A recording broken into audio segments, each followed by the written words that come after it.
إن الحمد لله نحمده ونستعينه ونستغفره ونعوذ بالله من شرور أنفسنا ومن سيئات أعمالنا من يهده الله فلا مضل له ومن يضلل فلا هادي له وأشهد أن لا إله إلا الله وحده لا شريك له وأشهد أن محمدا عبده ورسوله يا أيها الذين آمنوا اتقوا الله حق تقاته ولا تموتن إلا وأنتم مسلمون يا أيها الناس اتقوا ربكم الذي خلقكم من نفس واحدة وخلق منها زوجها وبث منهما رجالا كثيرا ونساء واتقوا الله الذي تساءلون به والأرحام إن الله كان عليكم رقيبا يا أيها الذين آمنوا اتقوا الله وقولوا قولا سديدا يصلح لكم أعمالكم ويغفر لكم ذنوبكم ومن يطع الله ورسوله فقد فاز فوزا عظيما أما بعد فإن أصدق الحديث كتاب الله وأحسن الهدي هدي محمد صلى الله تعالى عليه وآله وسلم وشر الأمور محدثاتها وكل محدثة بدعة وكل بدعة ضلالة وكل ضلالة في النار أعاذنا الله وأجارنا من النار أما بعد السلام عليكم ورحمة الله وبركاته يومنا قريشين يومتين lahadi daya ga watan shida hijirar manzon Allah sallallahu alaihi wasallam daga Makka zuwa Madina hijira na shekara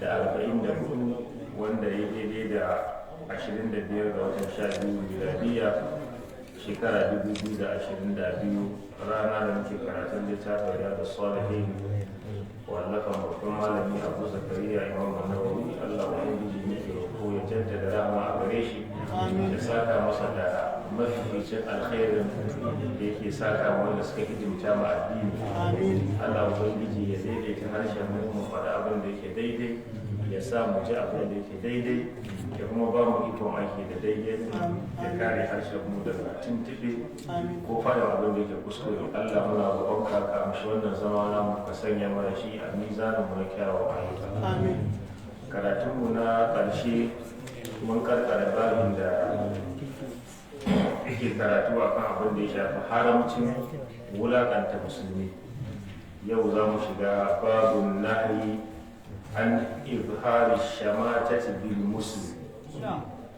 wannan babi zai yi hani game da bayyanar da jin daɗin mutum bil muslimi game da abin da ya shafi musulmi na rashin jin daɗi ashamata shi ne ka yi dariya ka ji daɗi a lokacin da wani abin damuwa ya taɓa ɗan uwanka dariyar mugunta ko ka yi dariyar ko ba ka yi dariyar ba ɗan uwanka musulmi ya shiga damuwa ka riga jin daɗi da damuwarsa wanda ba abin da musulunci yake karantar da mu ba kenan kamata ya yi mu farin ciki da farin cikin ɗan uwanmu musulmi mu damu da damuwar ɗan uwanmu musulmi to shamata shine abokin gaban ka ya ga rashin nasararka to zai ji daɗi shi yasa daga cikin addu'o'in manzon Allah sallallahu alaihi wasallam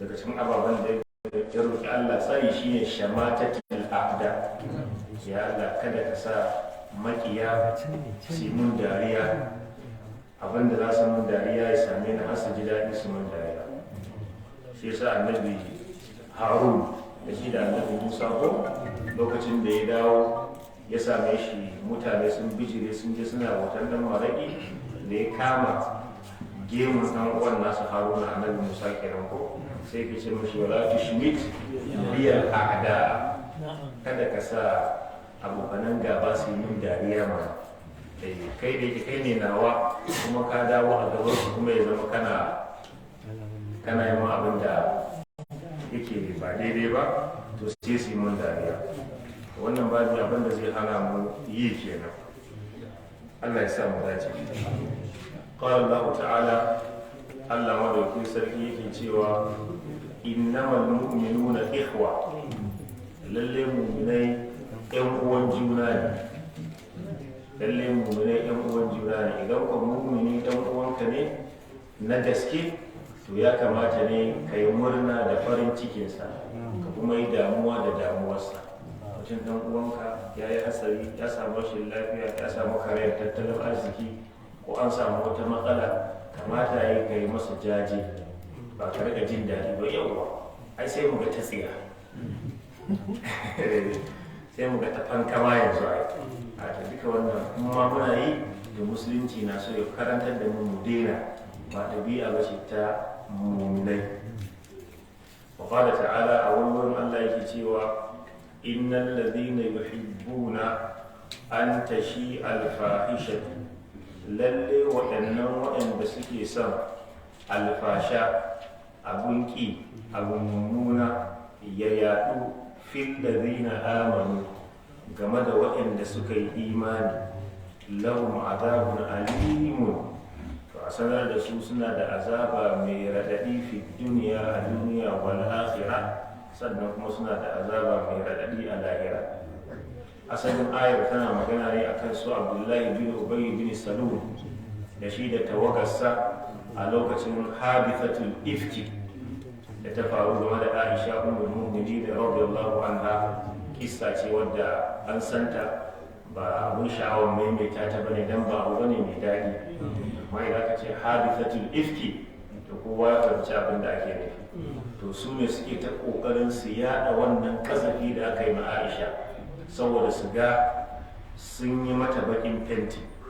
To sai Allah ya saukar da wannan aya yake faɗa musu cewa to lalle su waɗannan masu sha'awar su ga alfasha ta yaɗu an jingina ta ga mutanen kirki, to suna da azaba mai raɗaɗi duniya da lahira. Amma abin bai tsaya a kansu kadai ba. Duk wanda yake ɗabi'arsa ce mutumin kirki, maka ji wani abu ya shafe shi ba kama tabbatar ba kana rawan jiki ne ka bayyana, ba ga irin malaman nakunan ba, kai ba mun gaya muku ba dama, musamman malami ko wani mutum mai kima cikin mutane, so ake aji wani abu an jingina masa shi ke nan, ko gani aka ya gaisa da wani mai mulki sai aka kun gani ko jam'iyyar da yake goyon baya ke. Amma da mawaka da 'yan dambe da 'yan dirama, kowa shi na da 'yancin da zai je gaisa da kowa. Amma kai a matsayin karama da ita kuma a'a, kai sai da gaisa da mai kenan. Shi kuma malamin kowace jam'iyya ai tashi ce, kowa na shi ne. Da sauraka akwai wasu suna da rawan jiki haka suke so, kuma da wannan mutum mai mutunci ko da ba ƙila kaɗai da shi ba. Da ba daidai bane ka rika kokarin sahun gaba wurin zubar da mutuncin masu mutunci, da wanda wannan halinsa ne ga kashe da Allah ubangiji ya masa. Allah ya tsare mu, Allah ya kare mu. Wa an Wathilata bin al-Asqa radiyallahu anhu qala qala Rasulullah sallallahu alaihi wa alihi wa sallam la tubhibi ash-shamatata li akhika, kada ka rika bayyanar da jin daɗinka da murnarka game da ɗan uwanka da wani abu ya same shi mara kyau. Abin da musiba ce ko ko wata ɗabi'a ce, wata jarabawa ya fada, ya yi wani abu na zubar da mutunci, to kada ka rika ƙoƙarin bayyanar da wannan abin kana mai jin daɗi. Fayarhamahullah, sai a zo a wayi gari shi Allah ya ji kansa ya tausaya masa wannan illar ya yaye mai ita, kai kuma wa yabtali ka, kai kuma sai ya jarrabe ka. Rawahu Tirmidhi, Imam Tirmidhi ya rawaito wannan hadisi wa qala hadithun hasan, kuma hadisi ne mai kyau.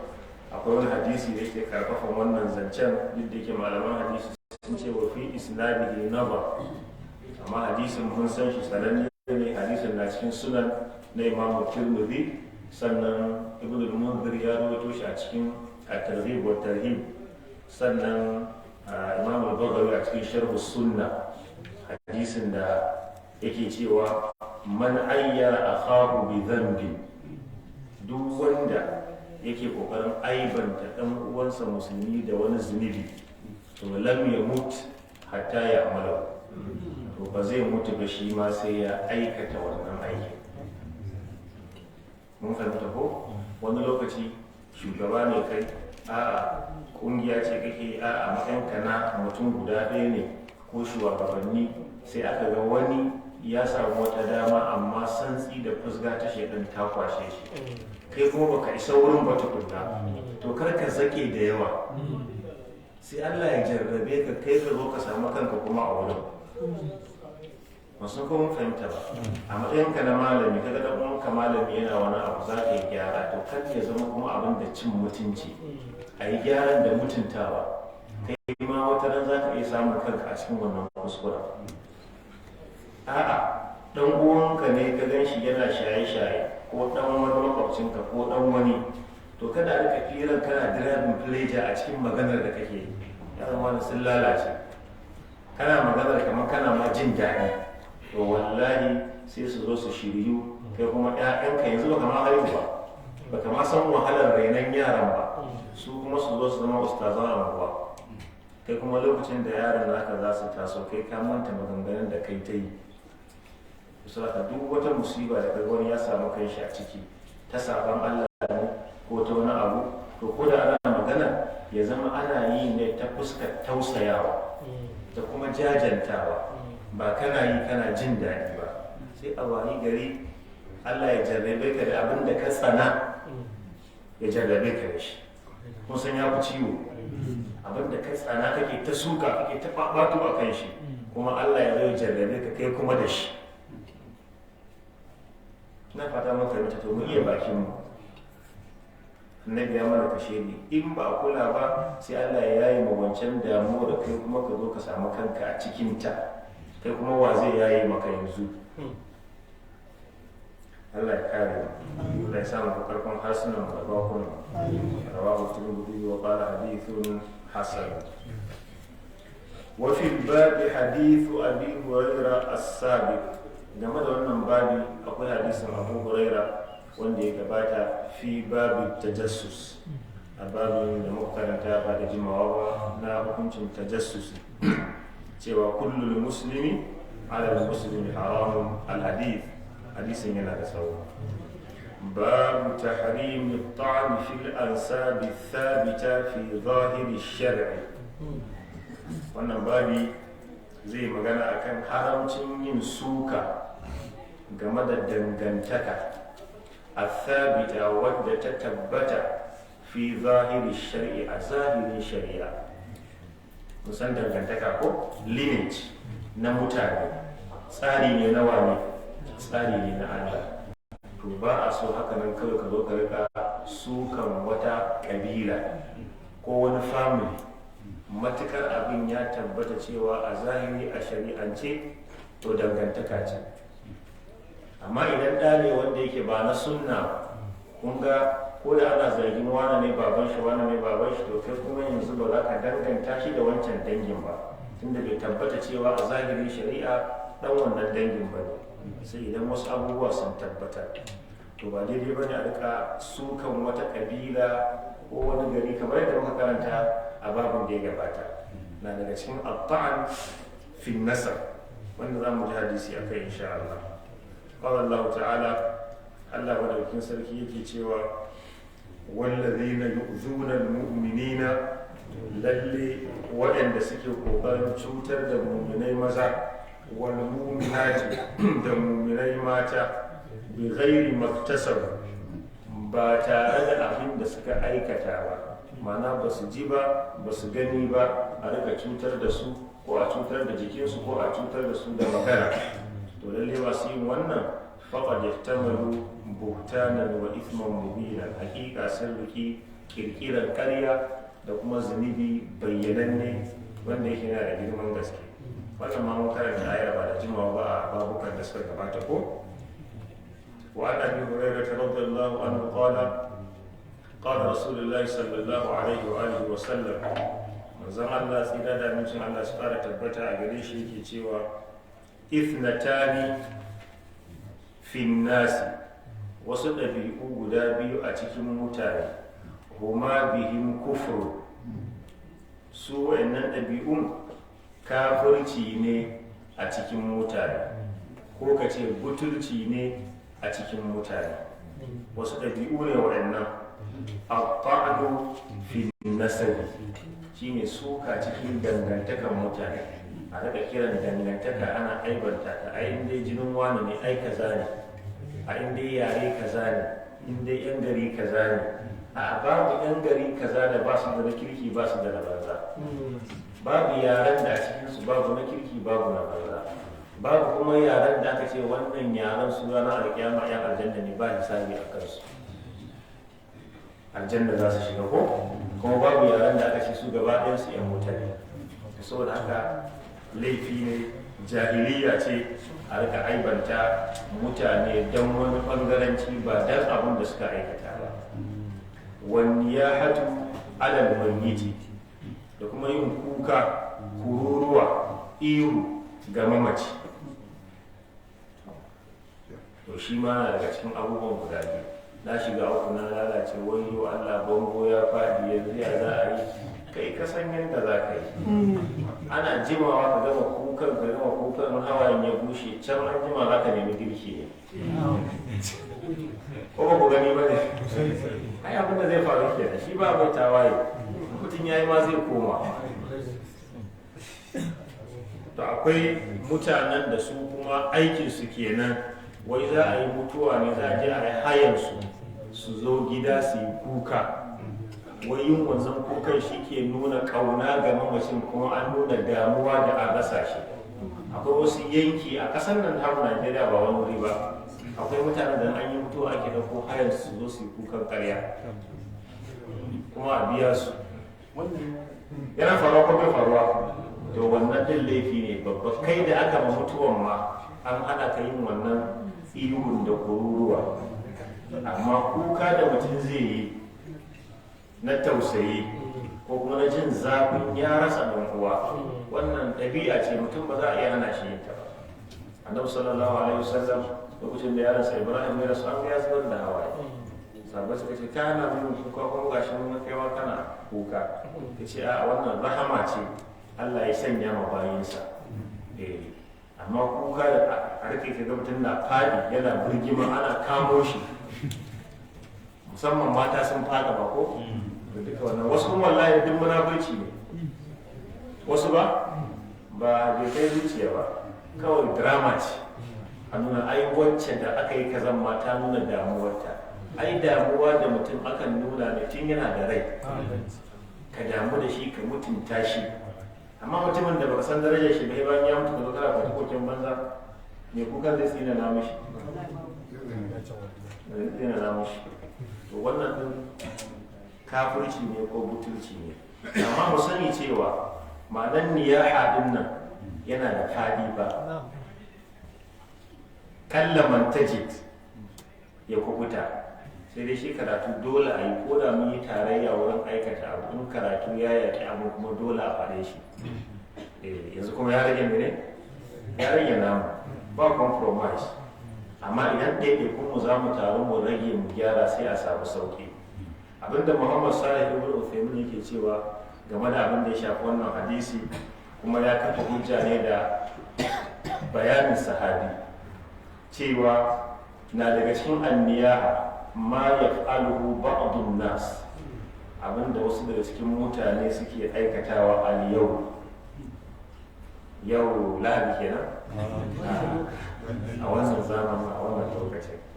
Yake cewa shine yajtami'una fi baitil mayyit, su rika taruwa a gidan mamaci, wa yukta ilaihim bil ta'am, a rika zuwa musu da girki na rana daban, na yamma daban, na dare daban, masu yi da maciyan da masu girkawan, wa hum yahsabuna annahum yuhsinuna sun'a. Wannan ba magana shi ba, wannan ni ne na faɗa wannan ƙarin bayani. Karkashe ku ka duba littafin ba ga wannan ba, wannan bayani ne. Ya ce wa yi wuta ilayin da ta'am, maganarsa kenan ko? Sannan ko kuma yadda muke yi yanzu abin ma har ya wuce haka ko? Sai malam ya ce fa inna hadha muharram, yin haka din haramun ne, haramun ne yin haka din.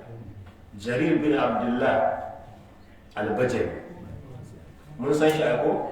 jarir bin abdullah al-bajali sahabiyyun ma'ruf, sahabi ne na manzon Allah sallallahu alaihi wasallam, yake cewa tun da ya musulunta annabi bai taɓa sa mashi shamaki tsakanin shi da shi ba, kuma annabi duk sanda suka haɗu da shi annabi sai ya mai murmushi, duk sanda za su haɗu annabi sai ya mai murmushi. Ya zo ya kawo kuka bayan ya musulunta ce shi baya iya zama akan doki ya tabbata zamewa yake yi.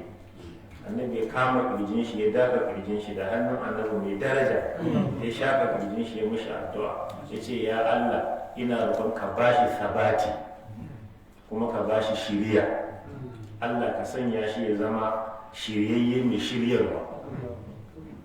Kaga a ɗan gaban goshi ne, sannan kuma kyakkyawa ne, kyakkyawa ne. Kusa abin da Umar ke ce mushi? Abin da Umar ke ce ma Jarir bin Abdullah al-Bajali, Yusufu hadhihi al-umma. Ana magana annabi Yusuf, ai kyau ya kare ko? To Yusufu hadhihi al-umma ake ce mushi. To sahabi ne mai daraja sosai. Shi abin da yake cewa shine kunna nara, mun kasance muna gani susuwa al-ijtima, taruwa fi baitul mayyiti, a gidan mamaci a zo a taro a zauna da yin abinci a rika kawowa minan niyahati, muna lissafa shi daga cikin anniyahatu alal mayyit, yin kuka ga mamaci yana daga cikin anniyahatu alal mayyit. Kuma sahabi ne ya ce kunna nara. Sau da haka yanzu an wayi gari da aka mutuwa wanda zai zo ya gaisuwa sau ɗaya bai ƙara dawa ya yi muraja'a ba, har ya zama abin magana wani sau ɗaya ya zo. To ba ce ya zo sau da yawa, biki ne? Sau ɗaya ake ta'aziyya, amma yanzu ta'aziyya a yi sauka, a yi tishi, a yi wannan, a yi wannan. Sau ɗaya ake ta'aziyya. Da kama mutum ta'aziyya sau ɗaya shi kenan. Manya-manyan malamai abin suke cewa su ma kai rasuwa ba, kan ma mutum ya buɗe kofa ya a rika mai taro a kofar gida. In kun haɗa masallaci a ma gaisuwa, in kun haɗa ofis a ma gaisuwa, in kun haɗa kasuwa a ma gaisuwa. Amma maganin ka zo ka to kana ma waye, shi dai ba zai tsina na mushi komai ba, kai kuma ba zai tsina na ma komai ba. Hasali ma wani lokaci zunubin da ake ɗauka ya fi ladar da ake samu, ya fi ladar da ake samu. Malamai kuma gabata wai a ce an yi rasuwa, yanzu da wani zai mutu a cikin ɗaliban wani malami kuma suna da darasi da la'asar, to za shi a kawo gawon masallaci da la'asar a yi mata sallah, sai a delegatin wasu su je su binne shi, ci gaba da darasi. To me za a fasa? ka ce to ku a zuwa mai sallah gaba da shi kenan, ku da wala da wala da wala to ku je ku binne shi a makabarta, shi kenan mu a ce wa gasi. Ko zamanin annabi ko wata mutuwa ke kira annaba da makabarta, mutane da aka binne annabi ya wuce ina wala ce ya mutu an binne shi. Mutane masu kima ma, ka sani man mata ba kafat kiyamatu. Kuma yanzu mun ɗauki wannan ya zama mana wani ma'auni, wani sai ya bata da masoyin shi na hakika saboda an mai rasuwa bai zo mai gaisuwa ba, ko an mai rasuwa bai zo ya zauna a wurin shi an dade ba, sai ce duk yadda muke da wani ba kuma shi ne ma'auni na soyayya ba. Wataƙila shi da baka gan shi ɗin ba yana da uzuri kuma ya ma ɗan uwan naka addu'a mai tarin yawa fiye da wanda ya zo ya zauna kuka yi gulma da shi ya ci girki ya yi gaba. Mun ɗauki shi ma'auni da za mu gane ga mai sona ga wanda bai sona. To da za mu taƙaita, ko da ba a ce a daina gaba ɗaya ba, amma da za mu taƙaita, mu ne ba wani masu zuwa taziyan ba, mun mun je mun yi mu kama gabanmu. Wani Allah ya gan shi a yi addu'a ɗani jin to Allah gafarta mu shi kenan. Ba wurin fira ba ne. Ba za a ce ba za a ci abinci a gidan ba. Akwai baƙi yan nesa sun zo su zauna a gidan suna zama, to ba su ci abinci ba? Ba shi ake nufi ba, yan gidan ba su ci abinci ba? Amma yadda ake kula ana kai shi wajen nan. Gayu ma yan Allah mai tamuwa. wallahi wannan yanzu ya ci ko bai faɗa muku ci ala maimaita mana an ce na taɓa sautan baki ma an ce na taɓa sautan baki shi to masa ya kai shi ala maimaita musu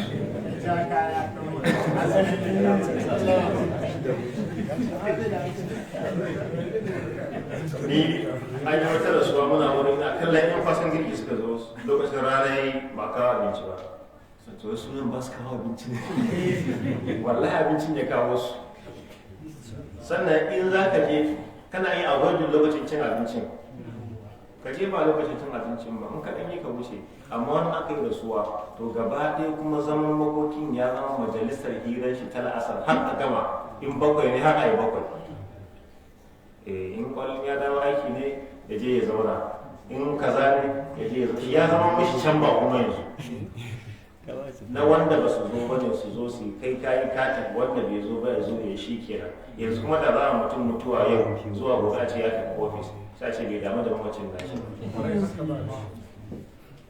shi ne ma wani damuwa to alal akalli ne mu takaita alal akalli mu ne mu takaita ka sani kuma zuwa zaman da kake yi ka wuni ba ibada kake yi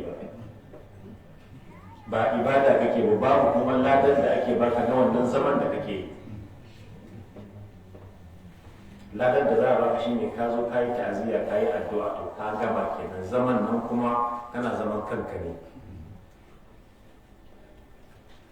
Allah ya sa mu dace wayannan abubuwa guda biyu an ce kufurin ko kafirci ne ko kuma ka ce butulci ne a cikin sharhin sahih muslim na Imam Nawawi an kama maganganu da yawa ne ake nufi da wannan kufurin din wasu daga cikin malamai sun fassara kaɗan daga cikin ma'anonin shine yin haka min a'malil kuffar wa akhlaqil jahiliya da daga cikin ayyukan kafirai da kuma wasu ɗabi'u na jahiliya kafin zuwan musulunci su suke irin wayannan abubuwa kafin zuwan al-muslim wa al-muslim kafin a saukar da innamal mu'minuna ikhwatun to shine kullu hizbin bima ladayhim farihun habiya kabilanci kawai yaran mu su ne mutane yan garin mu su ne mutane kusan wannan jahiliya ta yi naso ta shigo cikin al'umma har yanzu muna tare da ita shine musulunci yake so ya zo ya raba mu da ita a hankali na cewa tsakanin hausawa ka jana cewa yan kazan nan dama ka zaman duwa da manja ake yan nan ba yana kira sunan wurare ba duk mun san abin da yake faruwa to wannan jahiliya ce ta shigo cikin mu kuma muka amshe ta kuma muke rayuwa da ita mu sani cewa ba ta da wani tasiri to kenan yin haka na daga cikin ayyukan kafirai da kuma ɗabi'u irin na jahiliya ko kuma wasu malamai suka ce yin haka nan to yu'addi ila al-kufri zai iya kai mutum zuwa ga kafirci wasu malamai suka ce a abin da ake nufi shine kufrun ni'ima wal ihsan butulci kenan wannan butulci ne butulce mai ni'imar ubangiji wasu malamai suka ce abin da ake nufi kafirci ne na hakika amma ga wanda ya halasta yin haka wanda yake ganin yin haka din halal ne ya halasta ba yin shi ma ibada ne to shi kuma ya halasta abin da Allah ya haramta to shi kuma wanda zai kai shi ga mene zai kai shi ga kafirci Allah ya ba mu yi da yawa kana iya kai abinci gidan mutuwa kana iya kaiwa daidai gwargwadon wanda 'yan gidan za su ci amma ba manufar ka kai a rika ciyar da masu zaman makoki ba in ya zama wannan ce manufarka to kai ma ka taimaka wurin yin niyaha amma baki da suka zo nan za su fara nan za a zauna su da ma auren cin abincin su ne a wanda ya zo shi kuma ya ɗora ma kanshi ya zo ya wuni ne daga nesa yake ya zo ma gaisuwa ya koma ka ga shi ba wanka ne ko amma kawai a ji ana zuwa ana abin da wannan ma anzalallahu biha min sultan Allah ya dace da mu amin rawahu muslim imam muslim ya rawaito wannan hadisi babu nahyi an al-ghish wal khida' wannan babu zai hani game da al-ghush da kuma al-khida' ha'inci ko shi al-ghush malam ba shi na cewa al-ghush ko shine a cakuɗa abu mai kyau da mara kyau ta yanda ba lalle ka gane ba ko da ko za ka gane ba lalle ka iya fahimtar cewa a gushin aka shirya maka ba. Khida shi kuma yaudara ba lalle ya zama ta fuskan an cakuɗa abu da wani abu ba, a yaudare ka a ha'ince ka. Fadallahu ta'ala wallazina yu'duna al-mu'minina wal mu'minati bighayri maktasabu faqad ihtamalu buhtanan wa ithman mubina. Wannan aya ta gabata. وعن ابي هريره رضي الله عنه ان رسول الله صلى الله عليه واله وسلم قال من زمان يأتي من حمل علينا السلاح duk wanda ya ɗauki makami a kanmu, abinda ake nufi shine al-khuruj an jama'atul muslimina. Duk mutumin da ya zo yi tawaye ga al'ummar musulmai ko shugaban musulmai wanda ke shugabanci saboda wai ba adali bane ko saboda bai kaza sai a yi tawaye. To tawaye shine ɗaukan makami, don ko da ba a ɗauke shi ba to nan gaba abin da zai haifa kenan.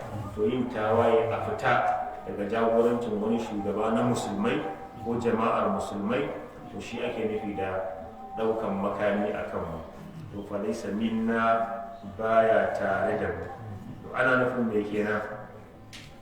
Baya kan shiriyar mu, baya kan gwadaben mu, amma wannan bai fitar da shi anil milla ba, bai fitar da shi daga addinin musulunci ba.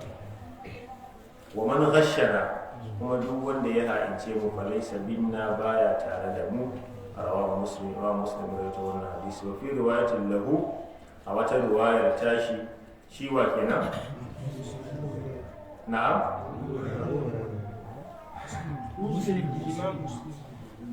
Abu Hurairah shi ya rawaito? Muslim ko?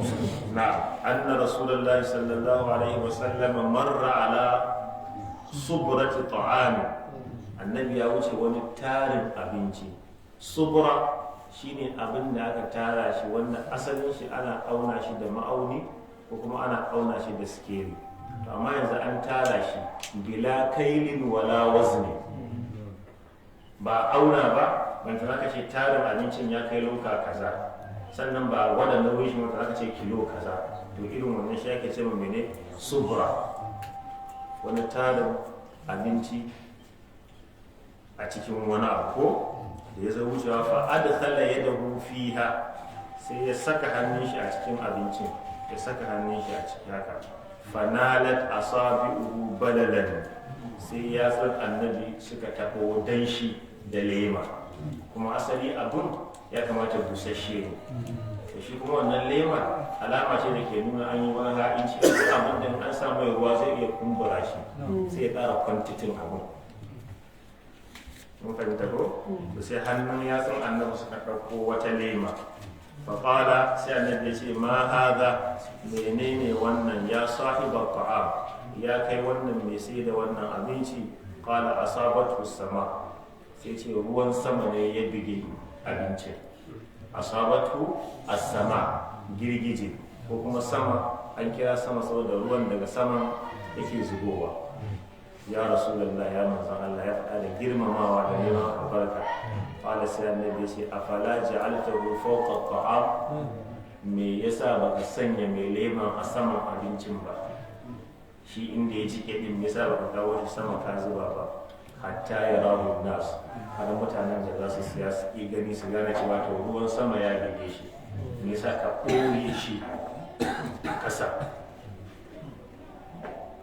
Wannan kawai ya zama kaman wani abu wanda yake kawai kamar iya kasuwanci ne ma yanzu, ha'inci ba a cikin komai ya shiga. Kowane yara ƙanana da manya kowa sai dai abin da Allah ya kawai. Man ghashana fa laysa minna, wanda kuma ya hayince mu baya tare da mu. Wa anhu anna rasulullahi sallallahu alaihi wasallam qala la tanajashu, kada ku annajash, wanda muka yi bayanin satin da ya gabata. Muka samu sabanin malaman Hausa wurin kokarin tantance me ake nufi da kalmar Hausa ko, wanda dai har yau ba samu matsaya ba a kai, amma dai mun fahimci abin da ake nufi. Ka zo kana kwarzanta abu ko kai cinikin abin kai bargainin ka nuna kasiya da farashi ne kyau, kuma alhalin ba siya za ka yi, to duka shi ne allatash. وعن ابن عمر رضي الله عنهما أن رسول الله صلى الله عليه وسلم نهى عن النجش. متفق عليه. وعنه قال ذكر رجل من رسول الله صلى الله عليه وآله وسلم أنه يخدع في البيوع.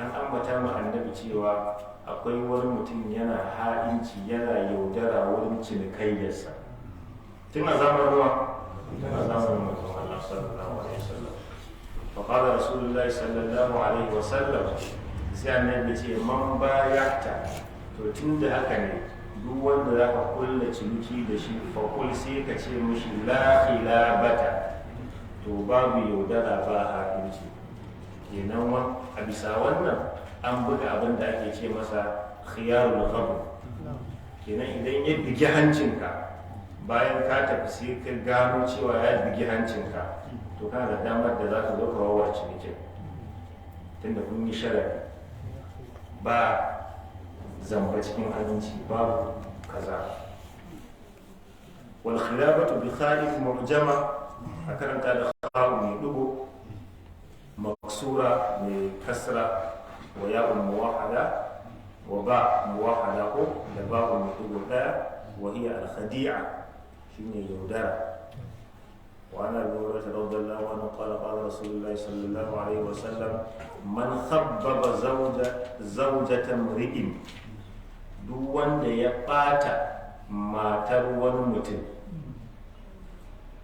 Mun fahimta ma'ana da mijinta sai ka zo ka faɗi wasu abubuwa wanda idan mijin ya ji zai iya kai su ga masu rabu manufarka kuma dama kenan ai ko da abu ya faru tsakanin mata da miji ba komai ake faɗa ba akwai abubuwan da akan tauna a duba a ga to in ka faɗan wata maslaha abin zai haifar wani abin ma za a faɗe shi to sai a ɗan saka yashi tunda buƙatar zai a samu gyara ba ba ta ba kuma babu wani abu da za ka je ka yi mutum da matar shi na ɓata ta ko da a lokacin ka faranta mashi rai ba fa zai ka kallon ka da kyau ba yana kan ba zai so ka sama da ita ba ne a fahimta ta idan ita ta mushi ko za ta mushi abin da kai har ka mutu ba za ka iya mushi ba dan fata mu fahimta halama uwa ya shi kullum tsakanin mata da miji tsakanin dan uwa tsakanin uba da yaya kullum ne zama ka sulhu kullum naka sulhu ne amma wannan bai hana kuma wanda ya ba daidai mace ne amma kai wani baka kyauta ba haka ake yi ba amma ne kuma kaza ya zama ka sulhu ne kar a zage jama'a kar a zage ba kai ga iya sulhu to shine man khabbaba zawjatan mri aw mamlukahu ko kuma yazo ya bata wani bawansa to falaisa binna baya tare da mu rawahu abu dawud khabbaba bi kha'in mujama thumma ba'in muwahhala mukarrara ay afsadatu wa khada'ahu azo a shirya zance a shirya magana kuma har cikin yan uwa na samu har cikin mene yan uwa na samu wata kawai ta zo fitinan nata mai da matan yan uwanta kamar kishiyoyinta ta shiga ta fita ta yi sharri ko jiya nan mun yi wani kes irin wannan ita kawai duk yan uwan ta raba wancan da matan ta je ta ziga mama kuma wani lokaci a famu da irin wannan muskilan makinan sai ga ana son su sai ga Allah ya jarrabu iyayen da sauraron maganarsu ta jagora al'amura da yawa kuma yan uwa shakikai ba wai ne abin gaba to duk wanda ya irin wannan dan ya farraka ba da bai ce farisa ne na baya tare da mu babu tahrimul ghadar ko wannan babu zai magana akan haramcin al-ghadar menene al-ghadar al-ghadar yaudara ko kace cin amana breach of trust mutumin da ya amince maka ka cutar da shi shi kuma daban ne da khadi'a nauyin zunubin shi ya bambanta da zunubin cin amanar wanda ba amince maka da mai ba haduwa ko kai a kasuwa ba aminci ke tsakanin ku da shi ba amma mutumin da ka amince masa ka bashi amanar ka kuma ya ci amanar ka ko wurin dukiyarka wani zaka sai abu ne maka ce wani na baka amana ya jagoranci kuma ya kwantar da kuma amininsa. Idan ba za ka iya mai aikin banza ba ka ce mishi abin nan za mu yi amma za a fidda ni ko za a ban percentage, ko ka ce ka san da mutane za a yi abin nan za ka ba mu percentage, ka fito fili amma ka ƙara mushi ka ci amanar shi. kuma wasu sai kokarin sai sun yi justify abin to ai mun yi ma ai ba wani abu za a ba mu ba ai ladan aiki na ne. Ba ladan aiki ba ne. Duk wanda ya amince maka to kai kokari ka bashi wannan amincin, kakkace amana wanda ya amince maka, wanda shine abin da ake yanzu a rayuwa. Wannan babu akan wannan zai magana. Qala Allah ta'ala, Allah da sarki yake cewa ya ayyuhal ladina amanu awfu bil uqud, ya ku wanda kuka yi imani ku cika alƙawura da kuka ɗauka. Alƙawuran nan tsakaninku da mahaliccinku da kuma alƙawura tsakaninku da abokan halitta. Abinda ba za ka iya ba kakka ɗauka, ba Allah ya ɗaura maka ba, na alaƙa tsakanin mutane. Gara a ji haushinka akan baka yi ba da kuma ka je ka ci amanar wanda ya amince maka. Wasu da aure ne ma za a tura shi je su kuma shi ne ya bata, wani ya gyara ma kanshi wasa zai gyara ma kanshi wasa ita ta sai ta wallahi dan sakon ita shi take yi ba a samu matsala cikin komai. wa awfu bil ahdi innal ahda kana mas'ula. Allah ce ku cika alƙawari fa abin tambaya abin tambaya ne tsakaninka da Allah da tsakaninka da mutane. وعن عبد الله بن عمرو بن العاص رضي الله عنهما أن رسول الله صلى الله عليه وآله وسلم قال 4 من كن فيه wasu ɗabi'u guda 4 duk wanda suka kasance a tare da shi to kana munafiqan khalisan, to zai kasance munafiki zalla tsantsa, amma nifaqul amali ba nifaqul i'tiqadi ba, munafiki na aiki, ba wancan munafurcin da ke sa mutum fi darkil asfali ba wancan munafurcin na idza jaa kal munafiquna ba. Nifaqul amali aiki ne irin na suwa, irin na munafikai, amma bai sa ya zama wancan munafikin ba ko. Amma duk da kai ba abin yabo bane, tabi'a ce mummuna.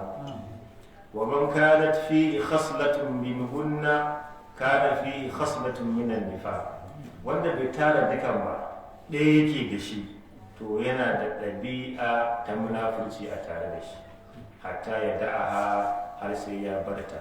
Allah ya ba mu ikon bari, ya ba mu ikon bari. Idza tumina khana, a amince masa yayi ha'inci, shine maganar da muka, shine al-ghadab.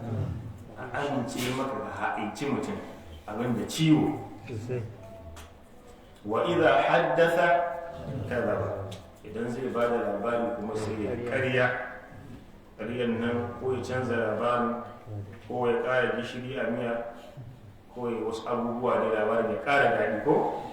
wa idza ahada ghadara, idan aka yi alƙawari da shi, an kulle wani alƙawari ba zan yi kaza ba za ka yi kaza ba, an yi alƙawarin wani abu to ghadara shi kuma sai ya yi yaudara, kun ga bisa aminci a kai.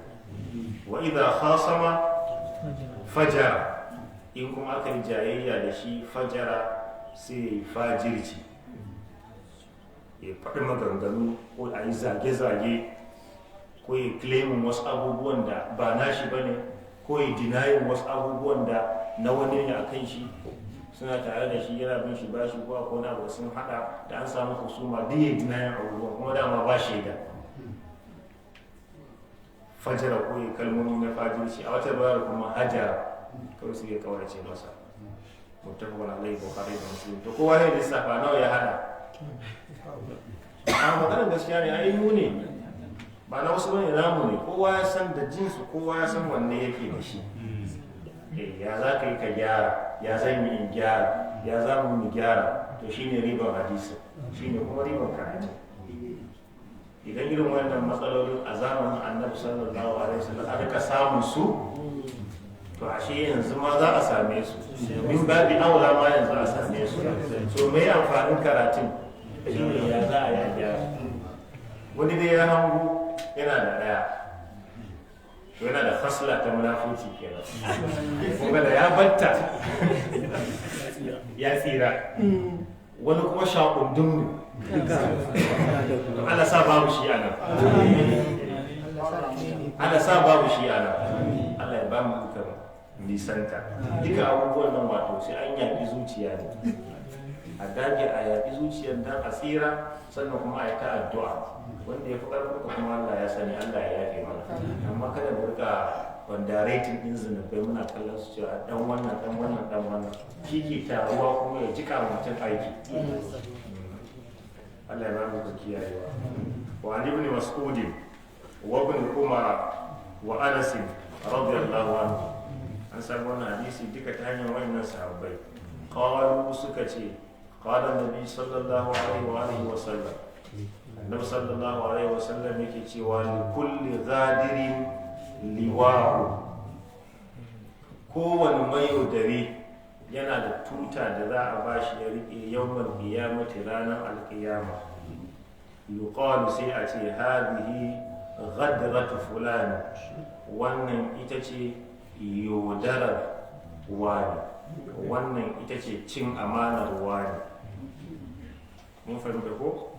Wato akwai ghadir wanda kasashen larabawa wanda ake yi kusan musamman a tashar mota, ba can kaɗai ba, har mu nan ana yi, amma mu namu ya ɗan bambanta da nasu.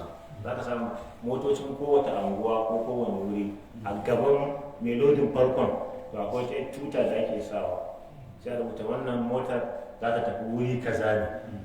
Yanzu wannan tutar duk wanda ya zo ganta ko ba ko ne ya san wannan motar zuwa ina ne, na anguwa kawai zai je mene sai zai shiga, ko kuma sai ka ko abun daura a saman mene mota, saman mota ita wannan tutar ita. To ran kiyama kamar yadda a ran duniya ake gani a gane cewa wannan nan ne wannan nan ne, to su ma ran kiyama za a yi, sai mutum ya ɗauko ta. Kuma tutar mayaudara tana baya ne wurin duwawansu, a nan za a kafa musu ita. Kuma iya girman yaudarar ka iya girman tutar ka, ko mu ce iya girman tutar shi, ba mu fatan mu same shi a nan. Wani ya kware wurin zamba cikin aminci, cin amanan wanda suka amince masa. Kuma sau da yawa in aka yi haɗinci, aka yi zamba cikin aminci, za ka samu kashi 7 cikin 10 wasu ne wanda kake kyautata musu zaki. Ana zaton wuta a makera ne, sai a tsince ta a basa, har ka rasa ma wai wane ne amintacce. Cikin ɗalibai ba cikin gamgari ba cikin 'yan kasuwa ba cikin dattawa ba cikin matasa ba, kawai abin ya zama kamar siyasa. Wai yin hakan wai shine iya mene? Shine wai iya zama. Allah iya zama shine ka dauki karantarwar manzon Allah sallallahu alaihi wa sallam.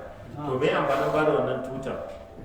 Zai ƙara fito da illar mutum bainar jama'a a kiyama.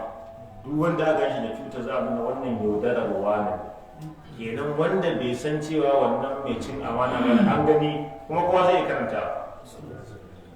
A yanzu ko a nan aka mutum ana zargin shi da wani almundahana, ba akwai allon EFCC ba, akwai na yan dile iya da su kuma an kama mutum zai rike haka da sunan shi da abin da ake zargin shi da shi. To ai yana ƙara zubar da mutuncin mutum ko, kuma yana ƙara exposing ɗin shi ga duniya cewa ga laifin da ya yi. Amma a kama shi kan arrestin ɗin shi haka, an san dai mai laifi ne, suspect ne ko, amma ba ya sanin me ya yi. To amma rike allon nan to ya ƙara tozarta shi, ya ƙara wato shi ne amfanin ran kiyama a bamu mai ci mai yaudara wannan tuta ya rike ta. Allah ya tsare kada Allah ya samu makwabtaka da waɗanda ma za su rike wannan tuta.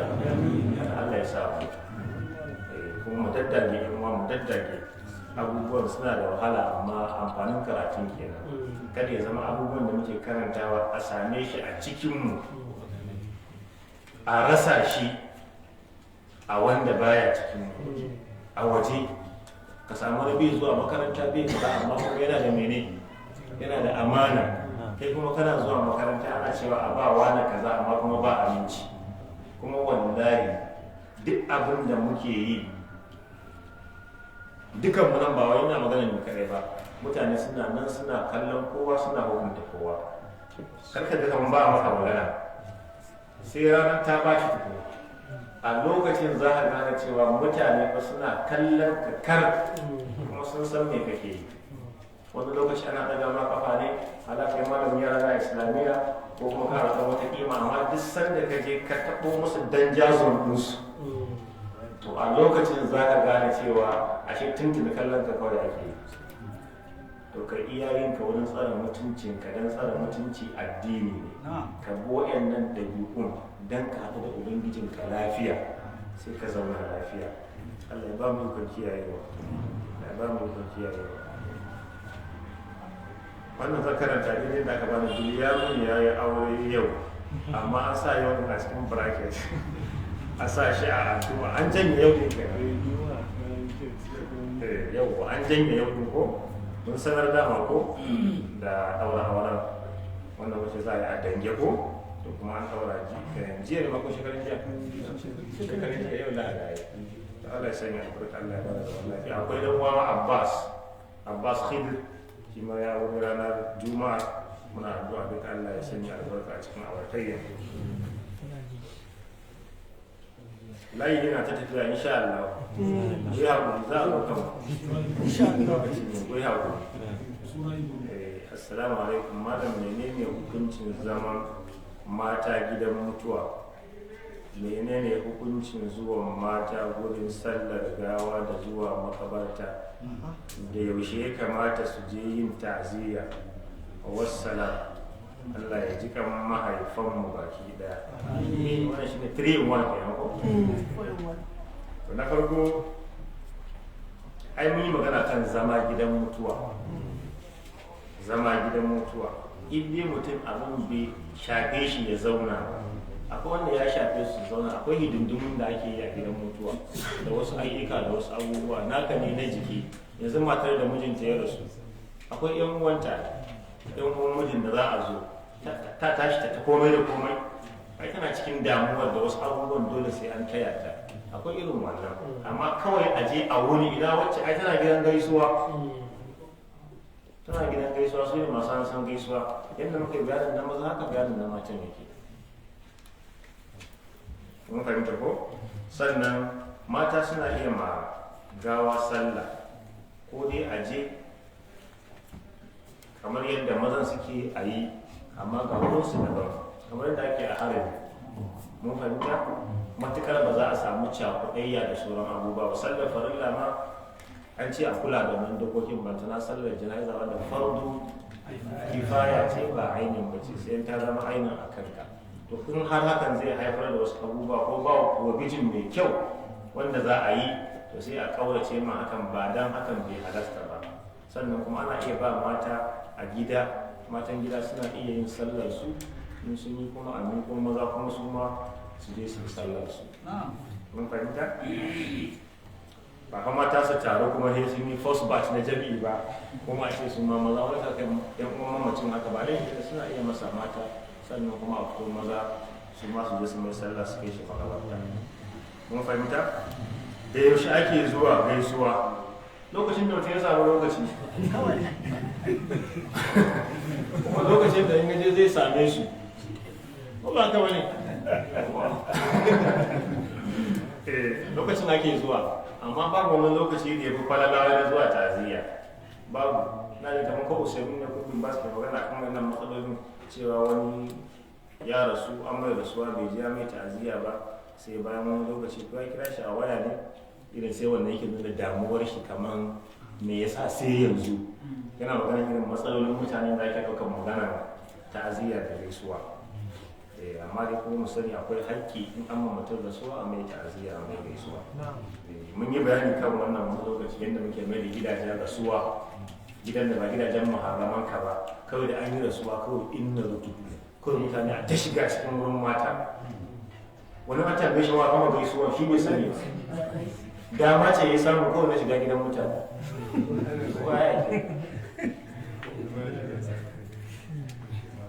Kamar takardar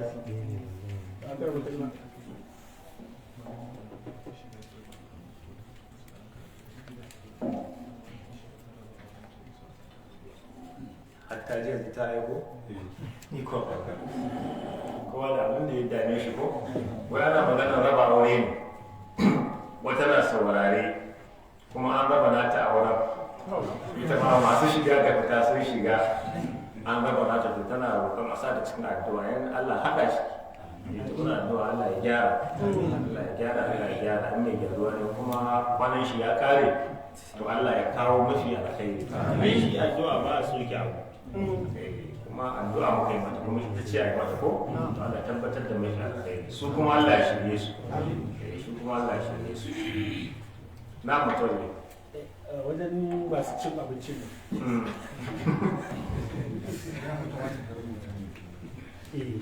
kuma ga shi an kira sunan shi kuma kai kana jin haushi to kai ma naman tela naman sakatare hankalinka ya kwanta a kai makala gaskiya kada kariya protocol ka ba kamata ya rubuta a'a ai ka kumanta cewa aka yi inda lokaci ana iya tambayan baki ko ba yi wannan ba an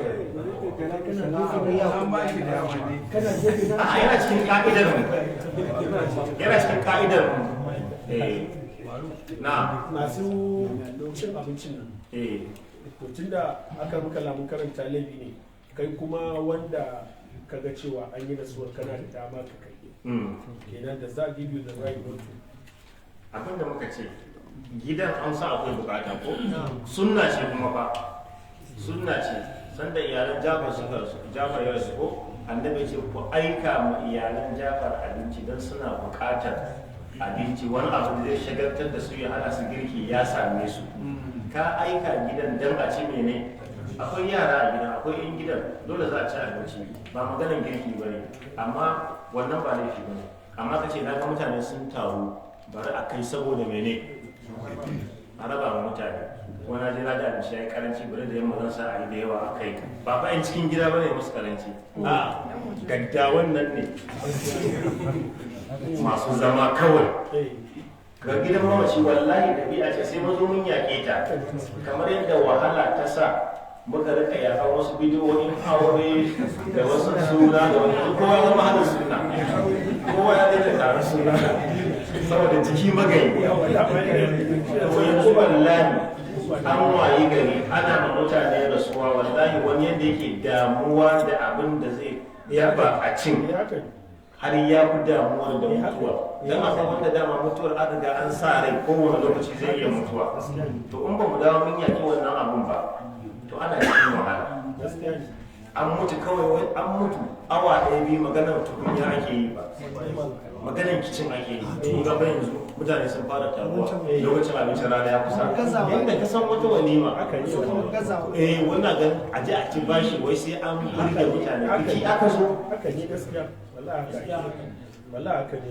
har yan makoki za su rika cewa fa ba za a yi girki ba gaskiya maganar gaskiya ita ce akan makalla a yanzu kamar yadda kai maganar suna ai yanzu you spend more a rasuwa da suna to in ba mu dawo mun yaki abin nan hankali ba in ba mu dawo mun yaki abin nan ba to za mu sha wahala musamman ma har manyan su ma a yanayin girman ka yanayin girman ka a manyan gidaje you spend more a rasuwa ta babba than an mai da rasuwar ta zama biki subhanakallahu wa bihamdika ashhadu an la ilaha illa anta astaghfiruka wa atubu ilayk akwai dan wani ke da bukata lokaci na aure a Abuja lokaci ya yi Allah ya aure